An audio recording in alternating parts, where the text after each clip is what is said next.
بسم اللہ الرحمن الرحیم۔ الحمدللہ، آج ہماری تلاوت کا آغاز تیسرے پارے کے دوسرے نصف سے آدھے سے، جس کے آغاز میں یہودیوں کے لیے مذمت ہے کہ وہ اللہ کے نیک بندوں کو قتل کیا کرتے تھے، اور جو انصاف کی دعوت دینے والے اللہ والے تھے یہ ان کے دل سے دشمن تھے، ان کے لیے اللہ کا عذاب ہے، اور یہ غلط فہمی کا شکار ہے کہ ہم نے جہنم میں کوئی نہیں جانا۔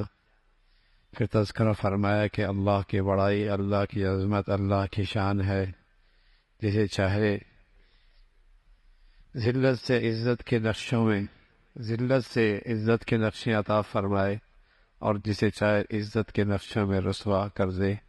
وہ ذات بڑی قدرت والی ہے، زندوں سے مردہ زندہ پیدا کرتی ہے اور مردہ سے زندہ پیدا کر دیتی ہے، رات کو دن سے، دن کو رات سے۔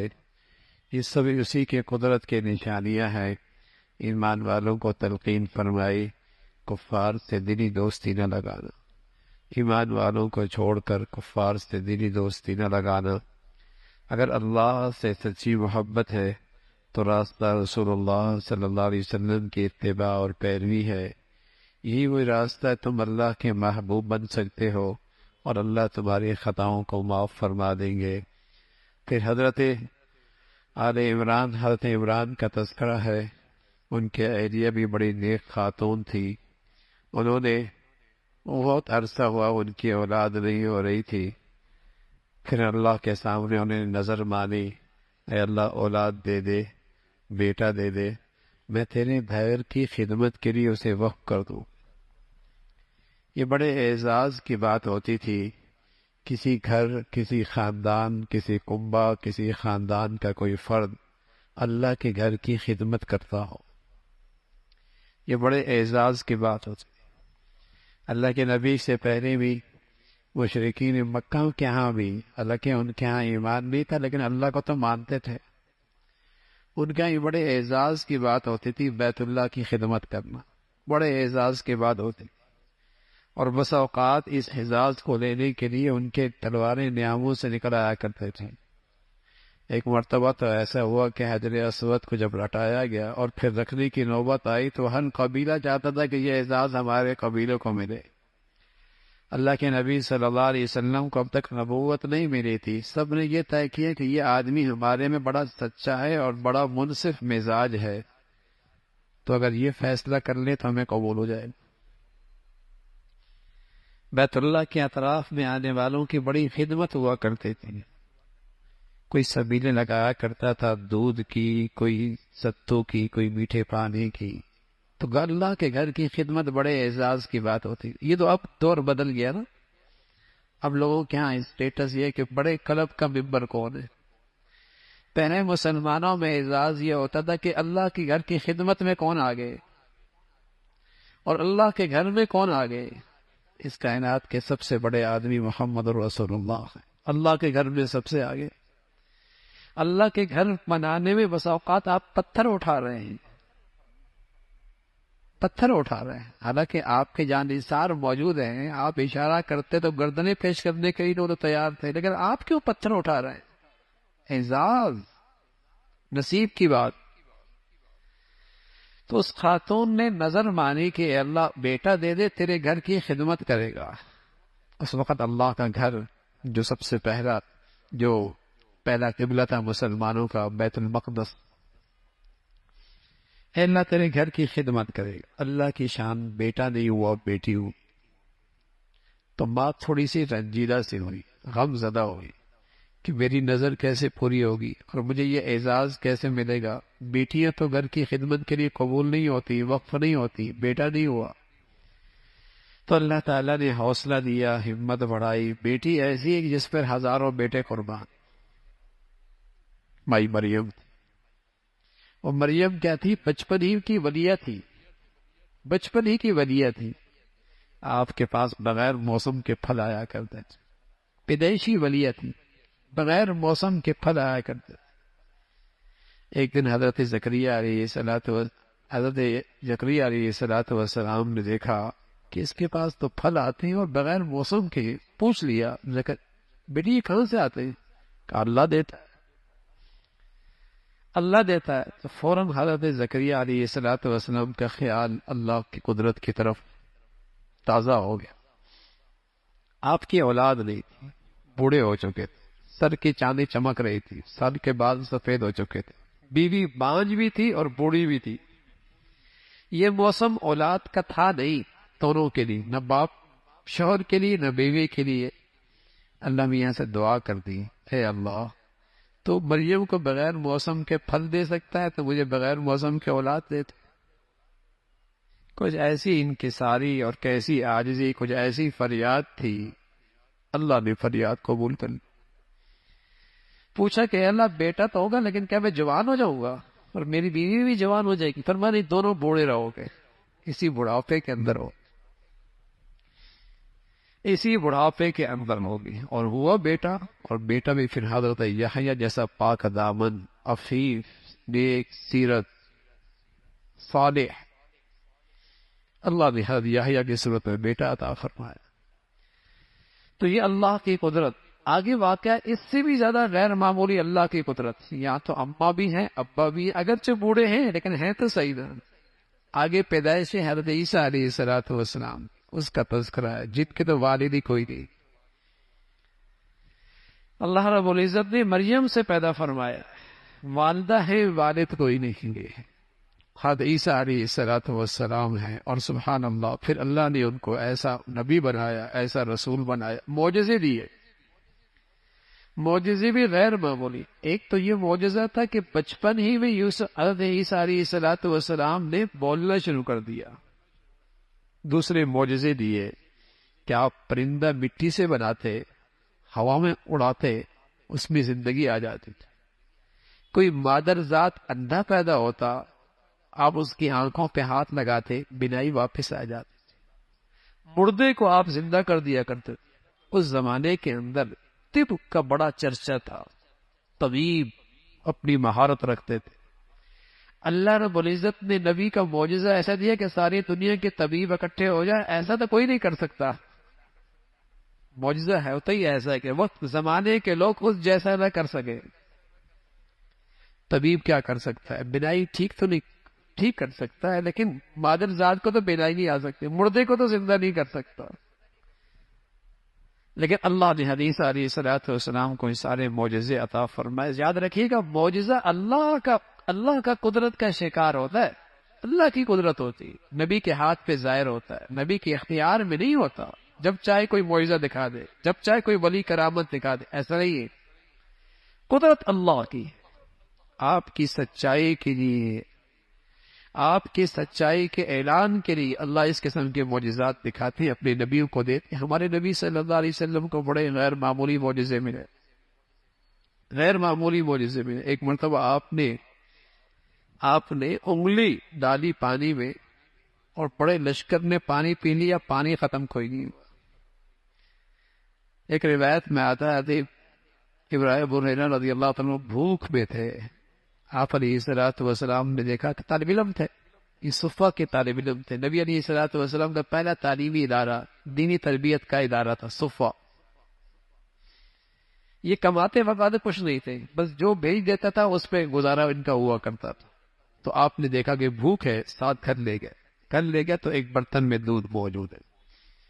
حضرت ابراہیم ابو ہریرہ خود فرمانے لگے، میں خوش ہو گیا، پیٹ بھر جائے گا۔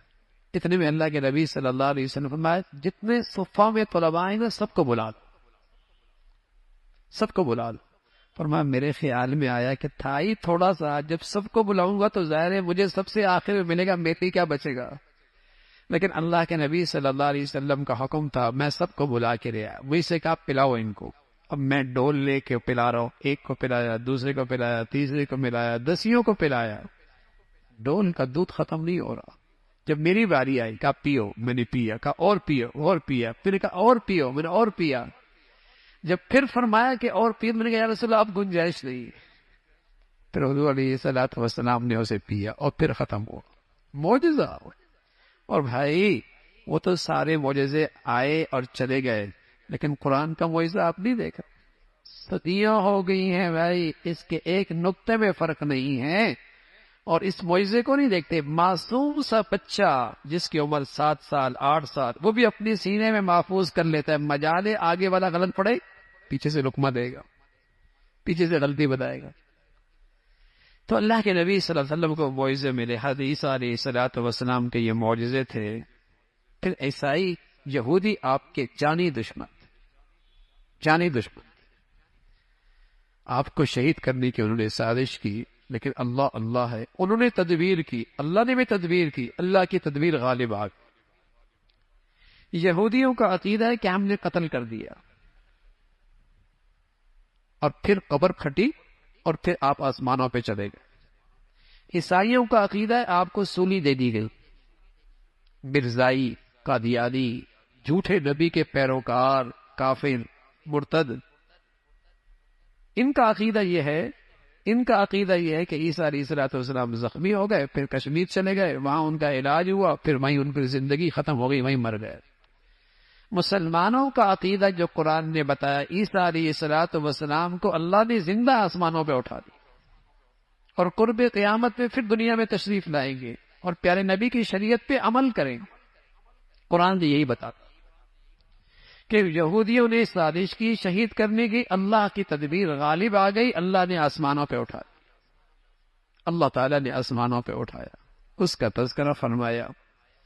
پھر وہ نجران کے جو عیسائی آئے تھے آپ سے بحث کر رہے تھے، دلائل سے تو وہ مان نہیں رہے تھے عیسیٰ علیہ السلام کے بارے میں جو سچائی تھی. تو اللہ کے حکم سے رسول اللہ صلی اللہ علیہ وسلم نے ان سے کہا ایسا کرتے مباہلہ کر پائے.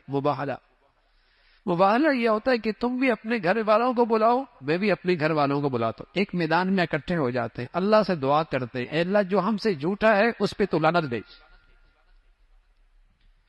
یہودیوں کے اس وقت میں ان کے مذہبی پیشوا بھی موجود تھے. انہوں نے کہا نہیں یہ نہیں کرنا، مارے جاؤ گے. اس کا تذکرہ فرمایا. پھر فرمایا ان لوگوں کو دعوت دو اس کلمے کی جس کلمے کو عیسیٰ علیہ السلام بھی لے کے آئے، موسیٰ علیہ السلام بھی لے کے آئے، جس کلمے کا تذکرہ تورات میں بھی ہے، انجیل میں بھی ہے، توحید کا کلمہ ہے. انہیں اس کلمے کی طرف دعوت دو اور انہیں بتاؤ کہ ابراہیم علیہ السلام یہودی نہیں تھے، نصرانی نہیں تھے، وہ تو مخلص اور یکسو ہو کر مسلمان تھے. اس کا تذکرہ فرمایا. پھر فرمایا یہودی یہ سازش کرتے ہیں اور چاہتے ہیں جیسے یہ خوب گمراہ ہے مسلمان بھی ایسے ہی گمراہ ہو جائے. مسلمانوں کی زندگی میں یہی گمراہی ہے. یہ بس اوقات اسلام لاتے ہیں لیکن سازشی انداز میں کہ صبح اسلام لے آؤ، شام کو اسلام سے انکار کر دو تاکہ سادہ لوگ مسلمان بھی ان کی پیروی کرنے لگ جائے اور وہ بھی اسلام سے مرتد ہو جائیں. یہ ان کے سازشوں کا تذکرہ فرمایا. پھر اللہ رب العزت نے فرمایا کہ اللہ نے تو پیغمبروں سے عہد لیا تھا کہ اگر آخری نبی آئے گا تو اس کے پیروکار بننا. در حقیقت ان پیغمبروں کی امتوں کو تلقین ہے کہ آخری نبی کی پیروی کرنا سب کی فلاح اور نجات ہے. اب نجات کا راستہ ایک ہی ہے اور وہ محمد رسول اللہ صلی اللہ علیہ وسلم کی اتباع ہے. اللہ رب العزت کو جو دین پسند ہے وہ صرف دین اسلام. جو بھی اپنی غلطیوں پہ توبہ کرے گا، اپنی اصلاح کر لے گا، اللہ معاف فرما دے گا. اس اسلام کی قدر و قیمت کیا ہے اللہ میاں نے بتایا. کل قیامت میں نجات نہیں ہو، چاہے اس مسجد سے بھرا سونا بھی دے دو، بلکہ اس ملک کے بقدر سونا بھی دے دو. قرآن کہتا ہے ساری دنیا بھی سونے سے بھر دی جائے نا تب بھی ہلاکت اور ناکامی سے کوئی چیز بچا نہیں سکتی. تو میرے عزیزوں کل پتہ چلے گا اسلام کتنی قیمتی دولت. فرمایا ساری دنیا دولت، ساری دنیا زمین و آسمان کی یہ ساری فضا سونے سے بھر جائے تب بھی نجات نہیں ملے گی. نجات کی شکل کیا ہے؟ اسلام کی زندگی، اسلام پہ خاتمہ. تب اندازہ ہوگا نعمت اسلام کیا دولت ہے. اللہ ہمیں قدردانی نصیب فرما دے. اللہ تعالیٰ ہمیں اس کی قدردانی نصیب فرما دے. میرے عزیزو چونکہ آج کی منڈیوں میں یہ دولت چلتی نہیں نا تو پیدائشی مسلمانوں کو بس اوقات اس کی قدر بھی نہیں ہوتی. جن کا اسلام پہ کچھ لگا نہیں تو انہیں اس کی اہمیت اور عظمت بھی نہیں ہوتی. اور بس اوقات مسلمانوں کی اولادیں مسلمان نہیں رہتے، مسلمانوں کی اولادیں اسلام کے بارے میں شک میں مبتلا ہیں، مسلمانوں کی اولادیں قدر نہیں ہوتی۔ تو وہاں اللہ رب العزت بتا رہا ہے کہ اندازہ ہوگا کہ دولت ایمان اور نعمت اسلام کیا دولت ہے۔ فرمایا نیکی کا اعلیٰ درجہ یہ ہے کہ اللہ کے راستے میں اپنی سب سے پیاری چیز خرچ کرو، سب سے پیاری چیز اللہ کے راستے میں خرچ کرو، یہ نیکی کا سب سے اعلیٰ درجہ ہے۔ ویسے تو کچھ بھی خرچ کرو گے خلوص کے ساتھ اللہ قبول فرمائیں گے، لیکن اعلیٰ درجہ نیکی کا پانے کے لیے اپنی محبوب ترین چیز خرچ کرو۔ اور سبحان اللہ، صحابہ رضوان اللہ اجمعین پر جب یہ قرآن کی آیت اتری تو ہر ایک کی نظر پڑی کون سی چیز ان کی زندگی میں سب سے محبوب ہے۔ ایک صحابی آئے ابو طلحہ، جن کا باغ تھا مدینہ منورہ کے مسجد نبوی کے بالکل سامنے، اور بڑا گھنا باغ تھا کھجوروں کا، کوئی پرندہ اندر چلا جائے تو اس کے لیے واپس نکلنا مشکل تھا، اتنا گھنا میٹھا پانی۔ اس کا یا رسول اللہ، میں نے اپنے ساری مالیت میں نظر کی تو میرے کیا سب سے محبوب اور قیمتی چیز یہ باغ لگا ہے، اسے اللہ کے راستے میں قبول کر لی۔ ایک کہا یا رسول اللہ، میری سواری، میرا گھوڑا جسے میں نے بڑی محبت سے پالا ہے لیکن مجھے پسند بہت ہے، لیکن میں نیکی کا اعلیٰ درجہ پانا چاہتا ہوں، اس کو اللہ کے راستے میں قبول کر لیجیے۔ اس انداز سے ہر ایک اپنی محبوب ترین چیز لے کے آئے، اس کا تذکرہ فرمایا۔ پھر روئے زمین پر سب سے پہلا گھر، روئے زمین پر سب سے پہلا گھر وہ بیت اللہ، جس کا حکم اللہ نے دیا ہے، جس کا نقشہ جبرائیل امین نے بنایا ہے، جس کے معمار حضرت ابراہیم علیہ السلام ہے، جس کی مددگار اسماعیل علیہ السلام ہے۔ روئے زمین کی سب سے مقدس عمارت بیت اللہ کی، روئے زمین کی سب سے مقدس عمارت بیت اللہ کی ہے۔ اور سبحان اللہ، اس کے دائیں بائیں کتنی بڑی شاندار بلڈنگیں ہیں، لیکن کتنی مرتبہ دیکھو گے دل بھر جاتا ہے۔ بیت اللہ ایسا ہے، کالے پتھروں سے ہے، کالا اوپر پردہ ہے، جو جتنا اسے دیکھتا ہے اتنی وہ اپنی طرف کھینچتا ہے، جتنا دیکھتا ہے اتنا اپنی طرف کھینچتا ہے۔ عجیب مقناطیسیت ہے اس کے اندر، جو جتنا اسے محبت اور عقیدت سے دیکھے گا، بس اوقات آدمی وہاں سے واپس آ رہا ہوتا ہے تو آنکھوں سے آنسو جاری ہو رہے ہوتے ہیں کہ اس سے جدا ہو رہا ہو۔ حالانکہ اس کے دائیں بائیں شاندار عمارتیں ہیں، لیکن جو اس کے اندر کشش ہے اور جو اس کے اندر نور ہے۔ تو روئے زمین کی سب سے مقدس عمارت بیت اللہ کی، اللہ کا پہلا گھر ہے، اس کا تذکرہ فرمایا۔ پھر ایمان والوں کو تلقین فرما، ایمان والو اللہ کے دشمنوں کی پیروی نہ کرنا ورنہ تم بھی ان جیسے ہو جاؤ۔ اللہ کی رسی مضبوطی سے پکڑو، قرآن مجید کو مضبوطی سے تھام لو، اور یہی راستہ ہے جس سے تم فرقہ پرستی سے محفوظ رہو، آپس میں ٹکڑے اور تقسیم سے محفوظ رہو۔ اللہ کا کلام قرآن مجید کو مضبوطی سے پکڑ لو۔ اللہ کا بڑا انعام ہے اہل ایمان پر، ایمان کے بعد سب سے بڑا انعام کہ مسلمانوں میں آپس میں اتفاق ہو، مسلمانوں میں آپس میں محبتیں ہو۔ مسلمانوں کی بڑی طاقت ہے تقوی اور آپس کا اتفاق، یہ مسلمانوں کی اجتماعیت کے سب سے بڑی طاقت۔ لیکن آج اسی طاقت کے خلاف ساری سازشیں، کہیں رنگ ہے، کہیں نسل ہے، کہیں برادری ہے، کہیں زبان ہے، کہیں وطنیت ہے، کہیں صوبائیت ہے، کوئی ذات ہے، پتہ نہیں کیا کیا بلائیں ہیں، اور نتیجہ کیا ہے کہ مسلمان ایک دوسرے سے نفرت کرنے والا، مسلمان ٹکڑیوں میں تقسیم ہے، آج تقسیم در تقسیم ہے۔ پھر فرمایا مسلمانوں میں ایک ایسی جماعت ہونی چاہیے جو خیر کی دعوت دینے والی ہو، بھلائی کی طرف بلانے والی ہو، جس کی زندگی کا مقصد ہی یہی ہو۔ یہی فلاح کا راستہ ہے، قیامت کا دن آنے والا ہے جہاں نیکیوں والوں کے چہرے چمکتے ہوں اور برائیوں کرنے والوں کے چہرے سیاہ ہوں گے۔ اللہ نے اس امت کو بڑی عظیم و شان امت بنایا ہے، اس لیے کہ اس امت کی خصوصیت تھی، جیسے پیغمبر انسانیت کے نفع کے لیے دنیا میں آتے ہیں، یہ امت بھی انسانیت کے نفع کے لیے پیدا ہوئی۔ اور سب سے بڑا نفع آخرت کی فلاح کا راستہ دکھانا، آخرت کی کامیابی کا راستہ دکھانا، سب سے بڑا نفع کا راستہ یہ۔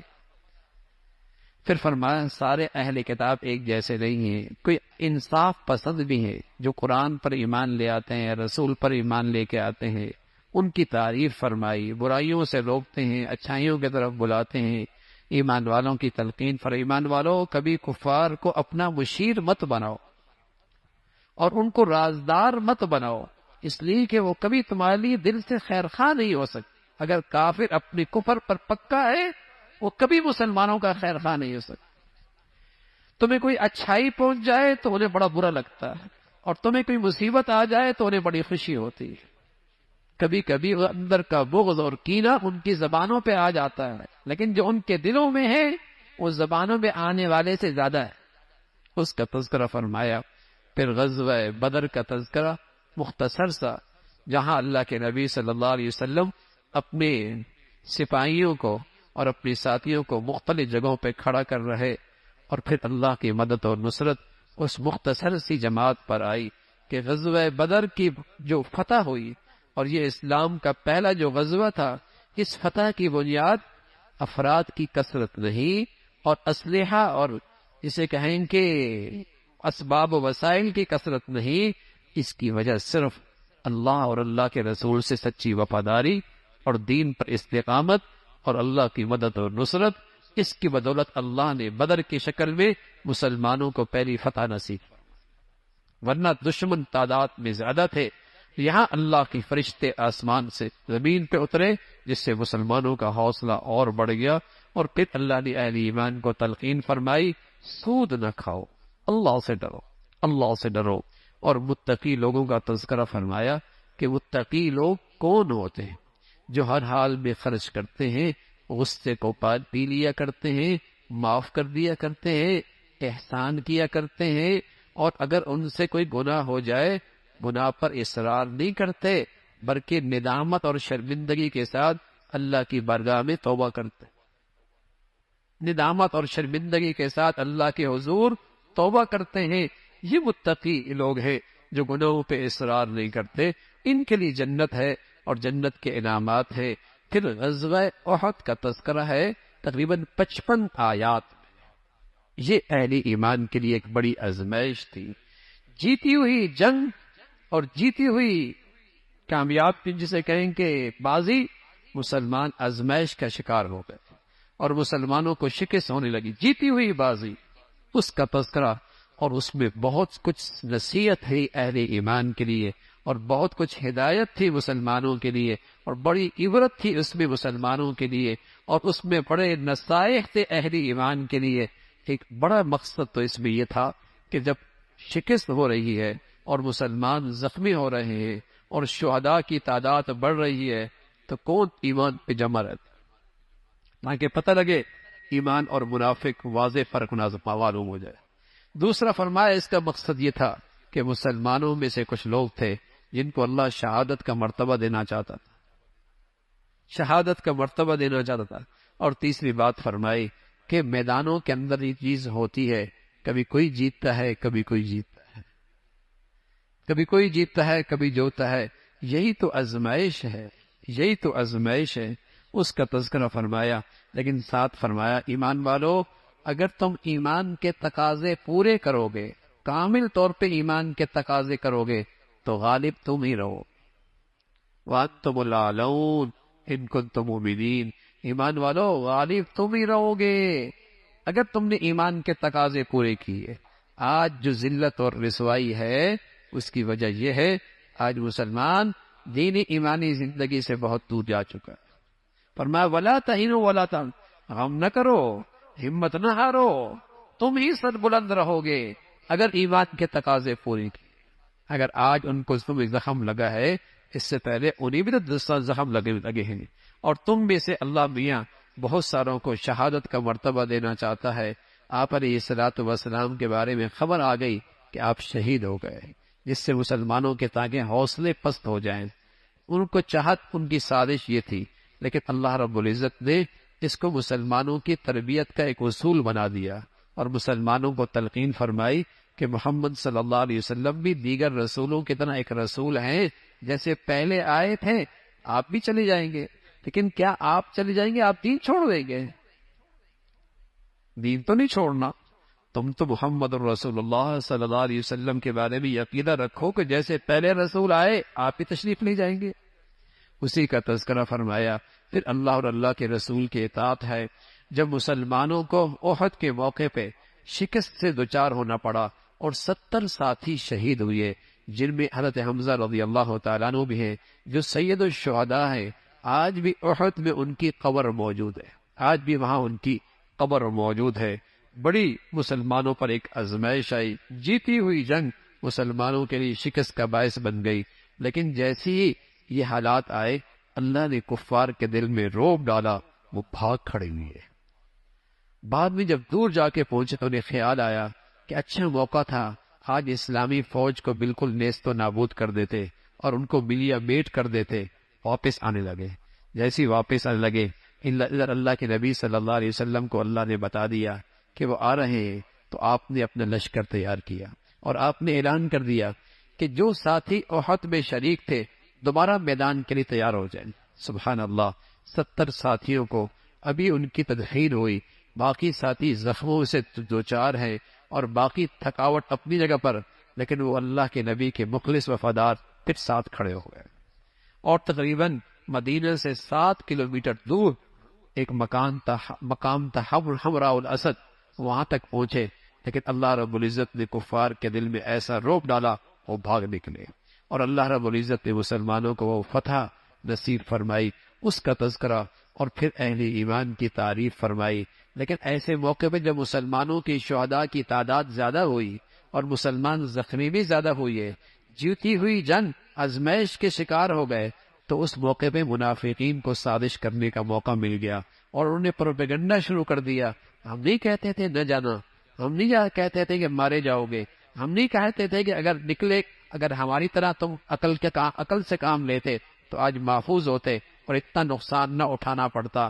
تو اللہ رب العزت نے ان منافقین کو جواب دیا، موت تو تمہارے گھر میں بھی آ جائے گی، موت تو تمہارے محفوظ قلعوں کے اندر بھی آ جائے گی، اور اگر آئے گی تو کون ہے تمہیں موت سے بچانے والا، اس کا تذکرہ فرمایا۔ اور پھر اللہ رب العزت نے اہل ایمان کے لیے سفارش فرمائی کہ جن سے یہ غلطی ہو گئی، جہاں آپ نے پہاڑ پہ کھڑا کیا تھا وہ وہاں سے نیچے اتر آئے تھے، جس سے مسلمان شکست سے دوچار ہوئے، ان کی دل جوئی کیجیے، انہیں معاف کر دیجیے، انہیں درگزر کیجیے، اس کا تذکرہ فرمایا۔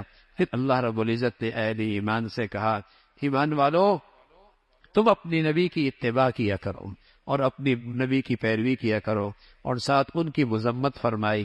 جو لوگ مالوں کو اکٹھا کرتے ہیں اور سمجھتے ہیں کہ مال میں بخل کرنا ہمارے لیے بہتر ہے، فرمایا بہتر نہیں ہے، یہ تمہارے حق میں شر ہے، اس کا تذکرہ فرمایا۔ اور پھر ان لوگوں کا تذکرہ، یہودی جب مسلمان کسی دین کے کام کے لیے وسائل اکٹھا کرتے تھے اور مال اکٹھا کیا کرتے تھے، تو یہودی پروپیگنڈا کرتے تھے کہ مسلمانوں کا خدا غریب ہو گیا، اس لیے مسلمان مال اکٹھا کر رہے۔ اللہ رب العزت نے فرمایا ہم نے ان کی بات سن لی ہے، ہم نے ان کی بات سن لی ہے اور ہم انہیں عذاب دیں گے، اور اس کا تذکرہ فرمایا، اور ساتھ فرمایا کہ اصل کامیابی یہ ہے، حقیقی کامیابی یہ ہے کہ کوئی آدمی موت کے بعد جہنم سے بچ جائے اور جنت میں چلا جائے، اصل کامیابی یہی ہے۔